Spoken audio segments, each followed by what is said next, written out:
इस घने जंगल में तरह तरह के जीव जंतु रहते थे। बर्फीले पहाड़ों से हरे भरे मैदान तक फैला यह जंगल हरियाली और शांति का साम्राज्य था। शेर, जो जंगल का राजा था, अक्सर अन्य जानवरों के साथ इस शांति का आनंद लेता था। लेकिन एक दिन जंगल में कुछ अजनबी लोग आ पहुंचे। अजनबी लोग जंगल की लकड़ी काटने लगे और जानवरों को तंग करने लगे। शेर को यह देखकर बहुत गुस्सा आया। हाथी और बंदर भी इस घटना से परेशान थे। हमें इन लोगों को रोकने के लिए कुछ करना होगा, शेर ने कहा, अपनी ताकत में भरोसा रखते हुए।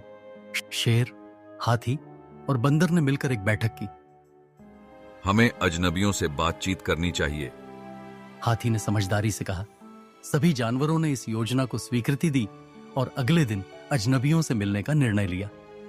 हमारा जंगल हम सभी का घर है, कृपया इसे बचाने में हमारी मदद करें।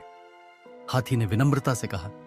पहले तो अजनबियों ने मजाक उड़ाया, लेकिन शेर की ताकत और हाथी की समझदारी देखकर वे समझ गए कि जानवर सही कह रहे हैं। अजनबियों ने जंगल में लकड़ी काटने का काम छोड़ दिया और जंगल की देखभाल करने का वादा किया। जानवरों ने भी अपने प्रयास जारी रखे और सब मिलकर जंगल की देखभाल करने लगे। बंदर, अब हम सब शांतिपूर्वक रह सकते हैं, बंदर ने खुशी से कहा।